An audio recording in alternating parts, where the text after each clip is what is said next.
গত ৩১ মার্চ বেনজিরের ঘরে আলাদিনের চেরাগ এবং ৩ এপ্রিল বনের জমিতে বেনজিরের রিসোর্ট শিরোনামে একটি দৈনিক পত্রিকায় প্রতিবেদন প্রকাশ হয়। এতে সাবেক আইজিপি বেনজির আহমেদ ও তার পরিবারের সদস্যদের বিরুদ্ধে অবৈধ সম্পদ অর্জনের অভিযোগ ওঠে। পরে ২৩ মে সাবেক আইজিপির সম্পত্তি এবং ব্যাংক হিসাব জব্দের নির্দেশ দেন আদালত।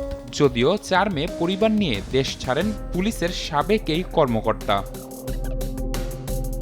এরপর বিপুল সম্পদ অর্জন নিয়ে আলোচনায় আসেন ঢাকা মহানগর পুলিশের সাবেক কমিশনার আসাদুজ্জামান মিয়া। সূত্রপাত হয় একটি দৈনিক পত্রিকার খবরকে কেন্দ্র করে। খবরে বলা হয়, পুলিশের সাবেক এই ঊর্ধ্বতন কর্মকর্তার স্ত্রী, ছেলে ও মেয়ের নামে বেশ কয়েকটি ফ্ল্যাট রয়েছে। এছাড়া ঢাকা, গাজীপুর ও নারায়ণগঞ্জে তার স্ত্রী সন্তানদের নামে ৬৭ শতক জমি রয়েছে। এই ৩ জেলায় তার পরিবারের সদস্যদের নামে রয়েছে আরও ১৬৬ শতক জমি।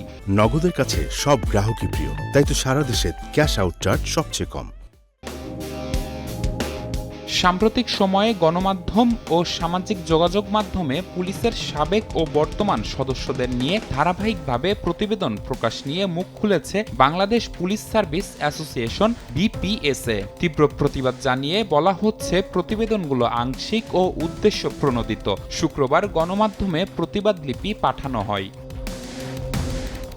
গণমাধ্যমে প্রকাশিত এ ধরনের প্রতিবেদনের অধিকাংশ ক্ষেত্রেই কোনো তথ্যসূত্রের উল্লেখ নেই বলেও উল্লেখ করা হয় প্রতিবাদ লিপিতে। এতে বলা হয়, তথ্যসূত্রবিহীন, বাস্তবতা বিবর্জিত, অতি কথিত এ ধরনের প্রতিবেদন পেশাদার সদস্যদের মনোবল ক্ষুণ্ণের পাশাপাশি পুলিশের ভাবমূর্তি নষ্ট করার যথেষ্ট অবকাশ করেছে।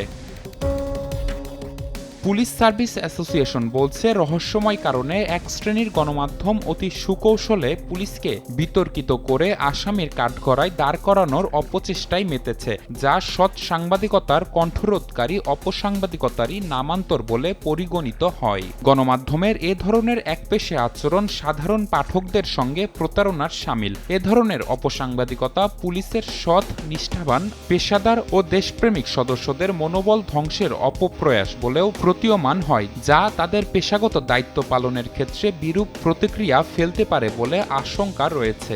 নগদের কাছে সব গ্রাহকই প্রিয়, তাই তো সারা দেশে ক্যাশ আউট চার্জ সবচেয়ে কম।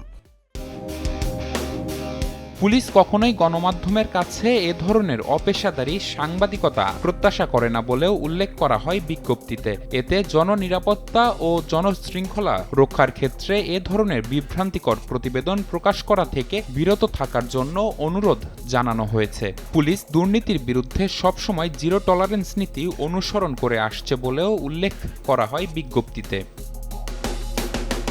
তবে পুলিশের বর্তমান ও প্রাক্তন সদস্য সম্পর্কে গণমাধ্যমে প্রকাশিত উদ্দেশ্যপ্রণোদিত তথ্যসূত্রের উল্লেখ নেই ও আংশিক দাবি করলেও কোন কোন গণমাধ্যম সেগুলো করছে তা উল্লেখ করেনি বাংলাদেশ পুলিশ সার্ভিস অ্যাসোসিয়েশন।